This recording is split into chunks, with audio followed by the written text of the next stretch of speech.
একটা গাছ, গাছে যদি বাধা না আসে, তাহলে সে ভালোভাবে কি করে তৈরি হয় বলো তো?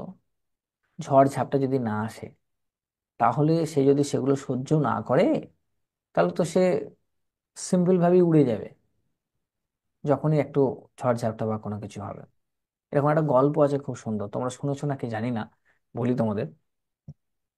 একবার একটি চাষি, মানে বিশাল পরিমাণে ভগবানের কাছে ক্রুদ্ধ হয়, বিশাল রেগে যায় এবং তাকে উল্টো পাল্টা বলতে থাকে যে জানে না সংসার চালাচ্ছে, কখন জল দিতে হয় কখন রোদ দিতে হয় কিছু জানে না। এই জন্য আমার মানে ধান ঠিকঠাক হয় না, আমার ধানটা আরো ভালো হতে পারতো, মানে ফসল ভালো হতে পারতো, এরকম এই জন্য ঠিকঠাক হয় না, ধান গম এই সমস্ত জিনিস। তো ভগবান একদিন তার সামনে আবির্ভাব হয়ে বলে যে আহ তার ইয়ে শোনে, তখন বলে যে আমি যদি আপনার জায়গায় থাকতাম, আমি যদি ভগবান হতাম, আমি যে টাইমে চাষিদের জলের দরকার সেই টাইমে জল দিতাম, যে টাইমে রোদের দরকার সেই টাইমে রোদ দিতাম, এবং আমি মানে সমস্ত ফসলে ভরিয়ে দিতাম। আমি আপনার মতন নিষ্ঠুর নই। তখন ভগবান বলল ঠিক আছে, তাহলে তাই হোক, আমি এই পাওয়ার দিলাম।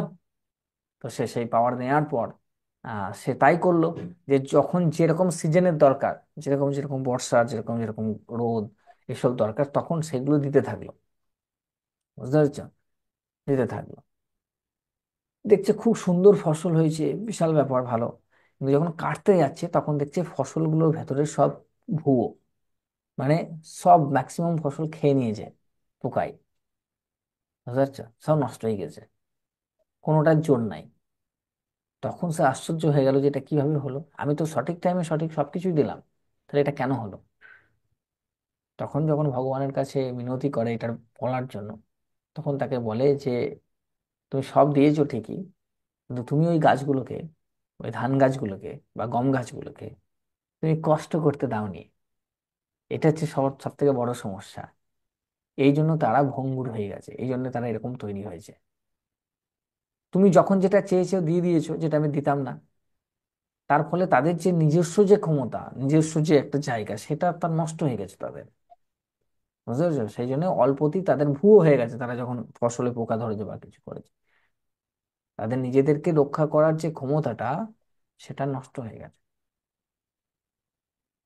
বুঝতে পেরেছো? এইরকম আমাদের সমাজেও হয়, ভালো করে ভেবে দেখবে, ভালো করে ভেবে দেখবে, এরকম আমাদের সমাজেও হয়। শান্তনু, তোমার হয়তো মনে হচ্ছে যে আমাকে কেন খারাপ বলছে, আমাকে কেন সবাই ভালো বলছে না, আমি কেন যেটা চাইছি সেটাই পাচ্ছি না হাতের কাছে। সেটা যদি তুমি পাও, বা সেটা যদি তোমার কাছে সবকিছু পজিটিভ থাকে, তাহলে তুমি ভালো জায়গায় কখনো পৌঁছাতে পারবে না, কখনো পৌঁছাতে পারবে না। এদের জন্যই ভালো জায়গায় পৌঁছাবে, এদের জন্যই মনের জোর তৈরি হবে। মনে রেখো এটা। ভালো জায়গায় পৌঁছাতে গেলে অনেক বাধা বিপত্তির সম্মুখীন হতে হয় বা হতে হবে, নাহলে কখনো তুমি পৌঁছাতে পারবে না। তোমার জীবন যদি সরল বা সহজ হয় রাস্তা, তাহলে তোমার বেশি দূর যাওয়ার মতন ক্ষমতা থাকবে না।